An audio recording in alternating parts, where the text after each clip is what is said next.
Gokule in Gokul, Brajadhama in Gokul Brajadhama, Ram Keshava, both Balram and Krishna, resting on their hands, Ringavano, crawling, Vijayratho, enjoyed childhood play. Translation and purport by His Prabhupada ki Jai. Translation. After a short time passed,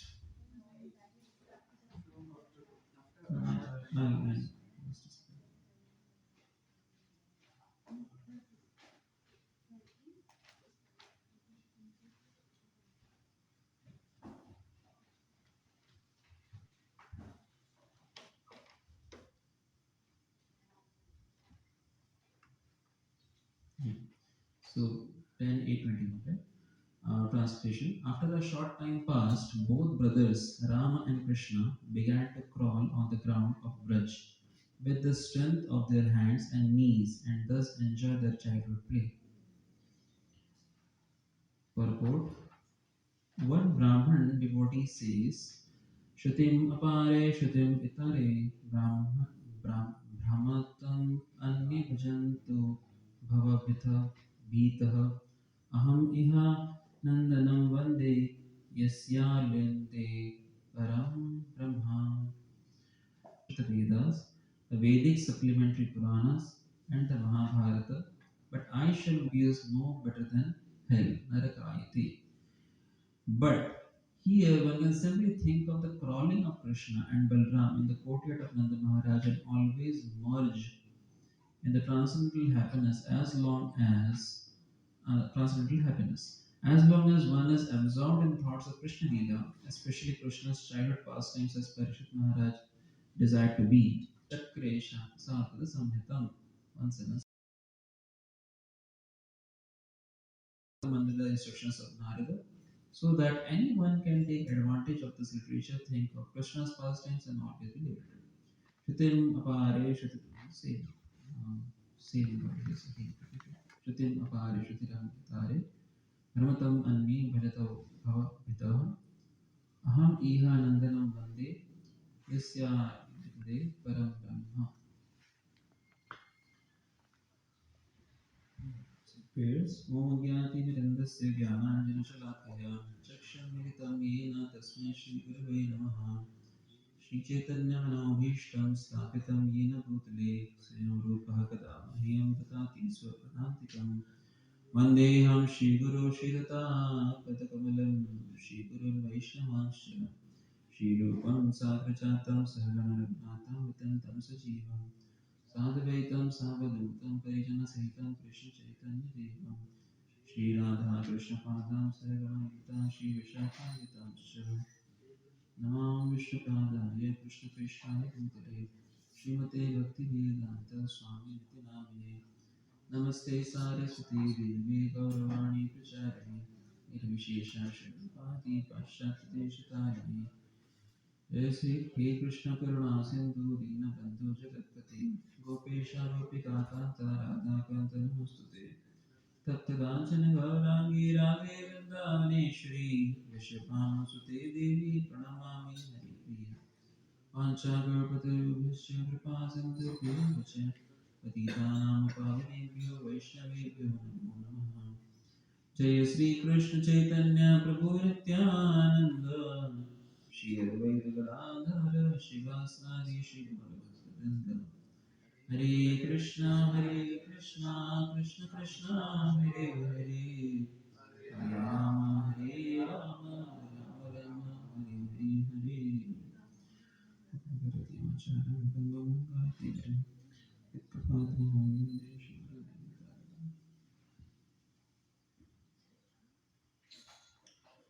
Hare Krishna.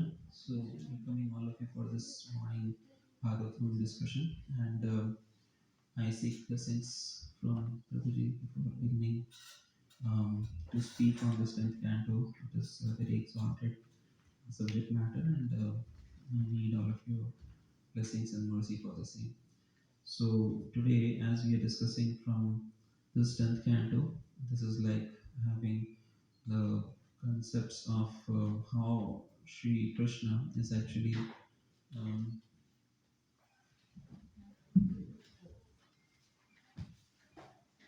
this rose is looking like lotus. So Krishna and Balram, Pavana Pavani Jyoti, Hare Krishna is extremely wonderful, especially when he's, any kid, if you see, then by default, we see that he is, the way he speaks, the way he moves, he or she moves and does anything, it is so sweet.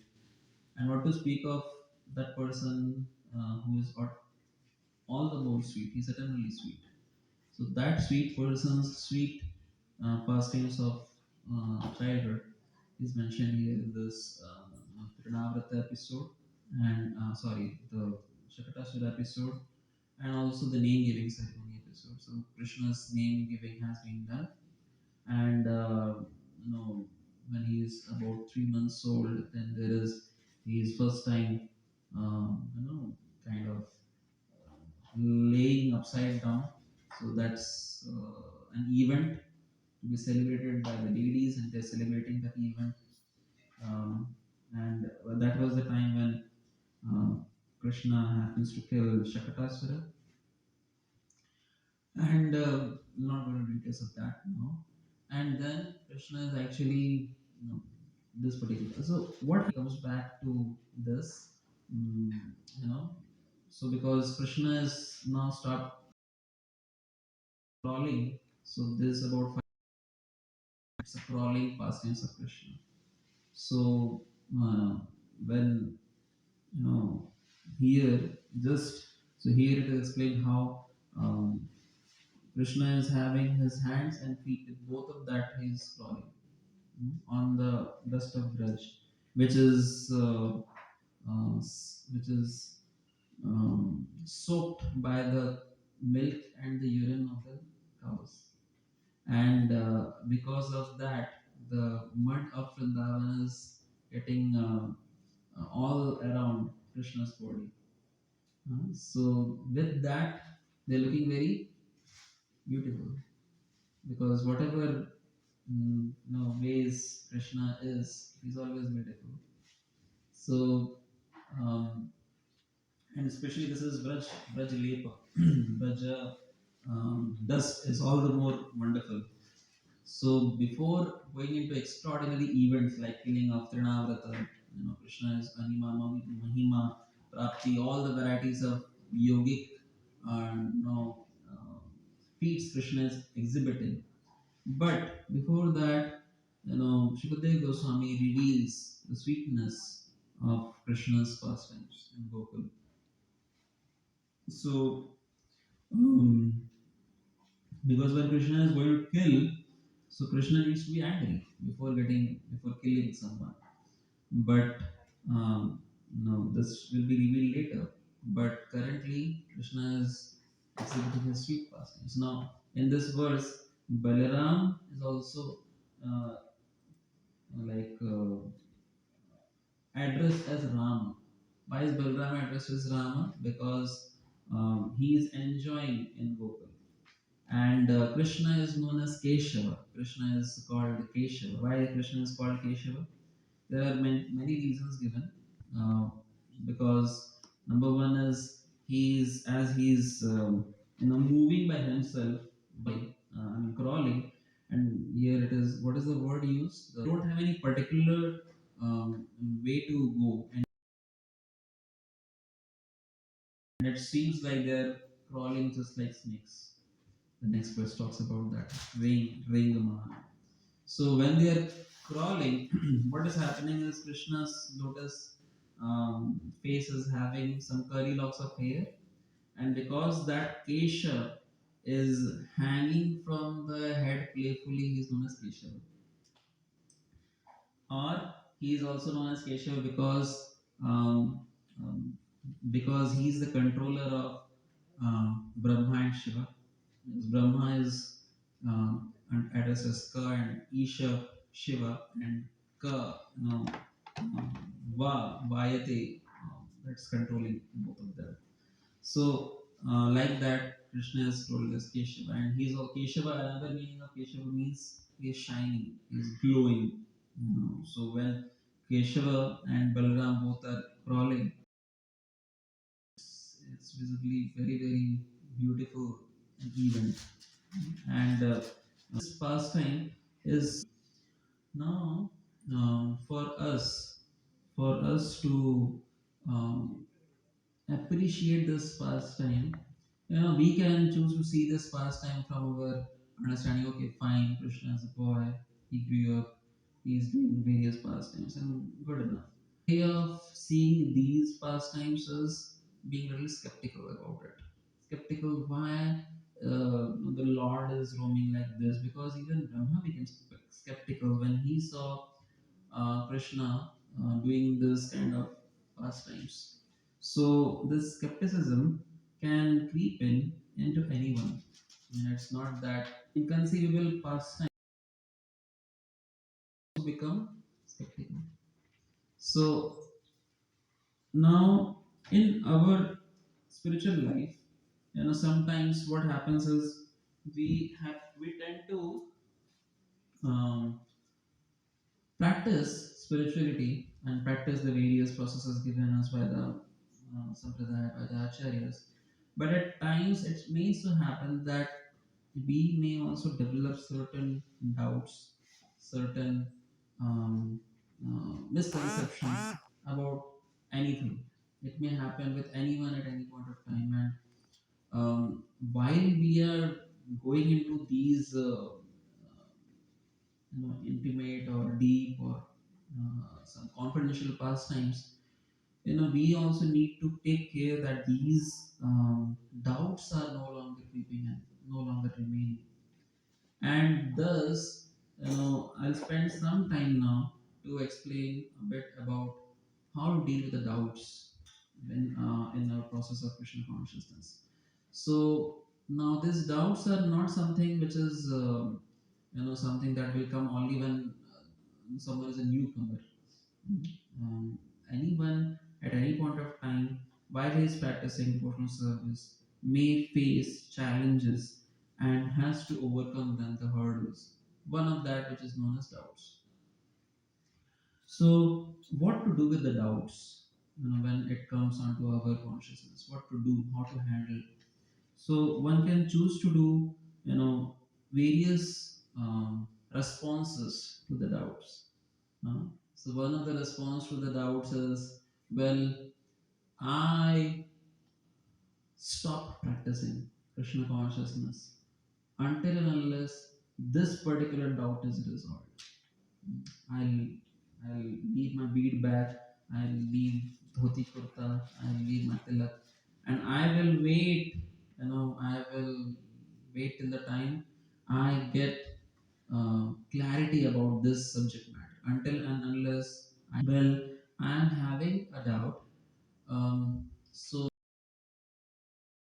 myself, I will go search and Google. I'll ask Google Prabhu about Krishna.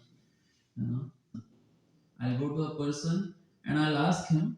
But if he is unable to answer, then what is happening? I am giving that same doubt onto his consciousness as well, isn't it?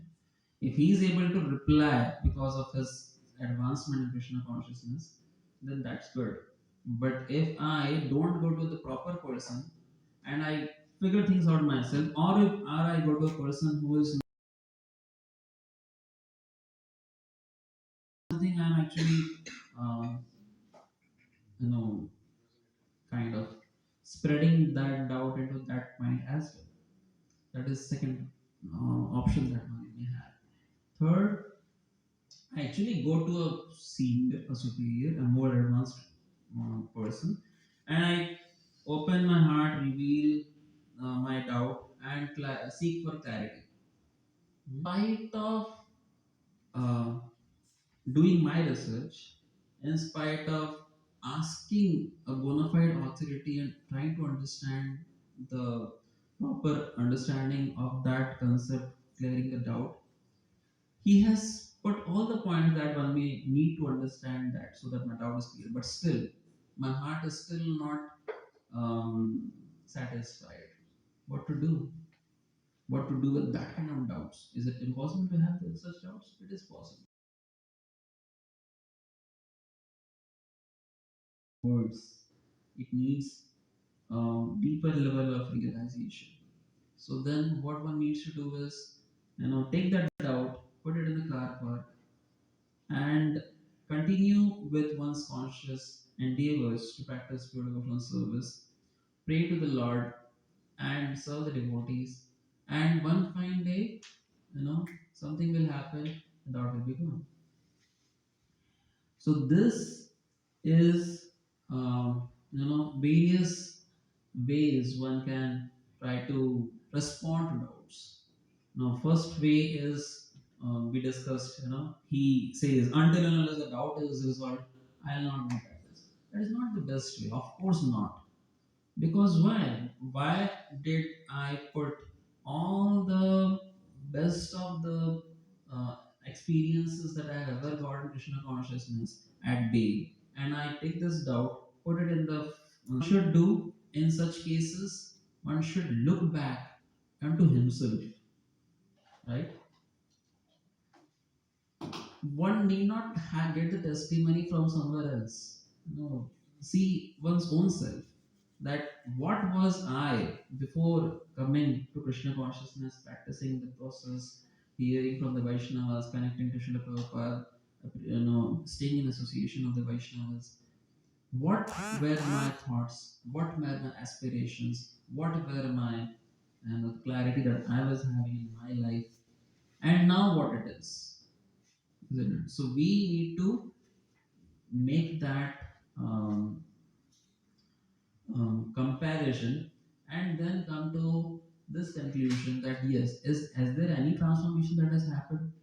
Has there any bit of transformation that has happened in the way I wear things, where the way I of and this process, while we are practicing this process, some people who are putting unnecessary stuff out there, so we can choose to have our own doubts, or we can borrow them from the market. That's our choice. But anytime we have got doubts, these four options we will always have. The first option is, until and unless doubt is resolved, I'm not going to practice devotional service. That's a very poor option to choose. Second option is, I go and instead of asking a proper bona fide authority, I ask someone and meet someone um, who will who will also get bewildered because of such doubts. So that's also not so intelligent option, isn't it?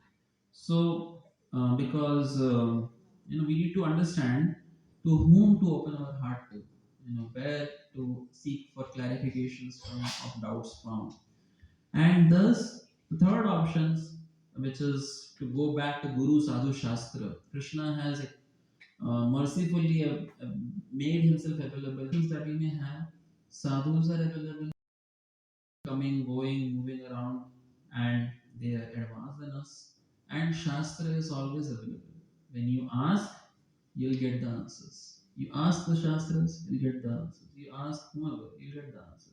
But even after getting the right answers from the bona fide authorities, you may not get convinced. Then what to do with those doubts? Step 4, fourth option. I'll not resolve you. See, I'll resolve you, but my process of Krishna consciousness is not a function of you're getting clarified. Your doubt, my dear doubt, even if you don't get clarified, I'm not going to 3 or more to resolve the doubt. But once it gets resolved, you'll be more fixed up, more convinced. Because a Krishna conscious life means a life in which we give faith to others. We can give faith to others. We can give faith to others about Krishna only if we have got that faith. And we will get that faith only by mercy. So one fine day, if we are doing the pure devotional service of reading, hearing, chanting, serving Vaishnavas, and serving the deities, attending the programs, then it will be clear. we handle the doubts, because if we carry on in our spiritual life ahead along with these doubts, then actually it could be a big risk. And in spite of um, reading a lot about Krishna's childhood pastimes or any other aspects of Krishna's pastimes, sometimes simple things can also creep in as doubts and create big havoc within our consciousness. I'll end with a story and open for questions if any. So there is a story of that fox, right? There's a person who was taking care of the forest of the king, and the king told that ensure that no person, there's no hunter comes and kills the foxes here in the jungle. So the caretaker was yes, yes, but then he was the one who was killing the foxes. The caretaker was the one who was killing the foxes. So he would kill and he would go and sell it off. But then once in the dark night, as he was killing one of the fox, he um, tried hoof of the dark night. He saw actually it was a king who has come now, and right in front of him, the king is just arriving. So immediately he took that fox, and he was wearing a very big, thick jacket. What is that called? A coat, big, thick coat. So he hid that jackal, behind himself, and put that coat tight. And then, the king came close, and then the king asked, "Everything fine?" "Yes, sir." "Is there any problems?" "No, sir." "Okay, I just came to see you." "Yes, sir." That's all. And the king turned the other way to move, but as soon as he turned, this person who was answering, he fall thud on the ground dead. He was dead. Why was he dead? What happened? He was dead because he kept the fox just behind him, and the fox was not dead. Life could act like that fox. Our faith, all our devotion, we can come ahead. All our faith, devotion, clarity of understanding the truth, everything can on within one instance get washed off. Just if we keep the fox behind us, and don't handle it carefully. So fox of doubt, manage it by blurting it to someone who is not ready for handling that, or don't keep it with yourself for long. Mm. And we need to go and reveal that to someone senior who has practiced and has sufficient realization of our life. Let us keep it on the car path, and let us resolve things with respect to time. Time will do that because Krishna is involved. When you take in more and more Krishna from Bhagavatam, Bhagavad Gita, and scriptures and deities, and as we discussed, then automatically Krishna will reveal the truth from Divya Hridaya Shita. Thank you very much. Srila Prabhupada ki jai. If there is any question you can ask, otherwise we'll stop here.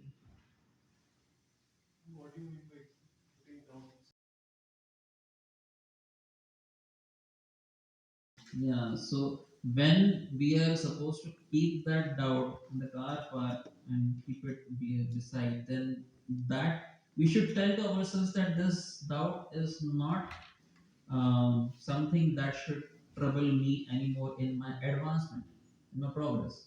Now, the point is, anytime we are practicing and growing in our spiritual life, that will happen only if we have the impetus to do that. Why do we stand? Why do we wake up early in the morning? Why do we hear? Because there is a need of the driving force. And this driving force can get completely choked up because of the presence of the doubt. And thus, I need to tell to myself that this doubt should not be a hindrance, a hurdle in towards my driving force of Krishna consciousness. So this is the choice that I have to make. I have to say to myself that, well, I am having this doubt. I tried my best to get the clarity. Everyone clarified. Still, I'm not satisfied. So let this doubt not be a hurdle for me to take the further steps in Krishna consciousness. I'll keep this doubt aside and have faith in Krishna and the what did I say about the why should I keep that faith? Because I should look back, those days when I was not practicing, and I should look today myself. Forget the rest of the world. The rest of the world may be cheating. The doubt may prove to myself that okay, I was telling the state. Seeing that, we should keep that doubt in the car park and should try our best to resolve as and when you know Krishna wants it to be resolved. Because I did my part, we did our part. After that, also, if it is not being resolved, so then we should not allow that, consciously not allow that doubt to come in between me and my progress of Krishna consciousness. Thank you.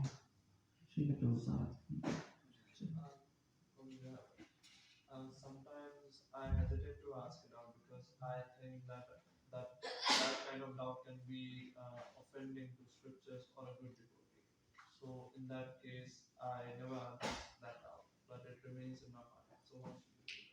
So we need to understand this that actually each and every question is important. We should never think some question is very foolish, some question is something which is I should not ask. If you feel some question is offending, then we need not ask in public, but we may find one person and develop our heart to him and could get the answers to that and clarifying it well that I'm understanding it, maybe a little offending, but still I better clarify that doubt rather than to keep it within myself and internal growth. Thank you. Hare Krishna. Shri Prabhupada ki jai.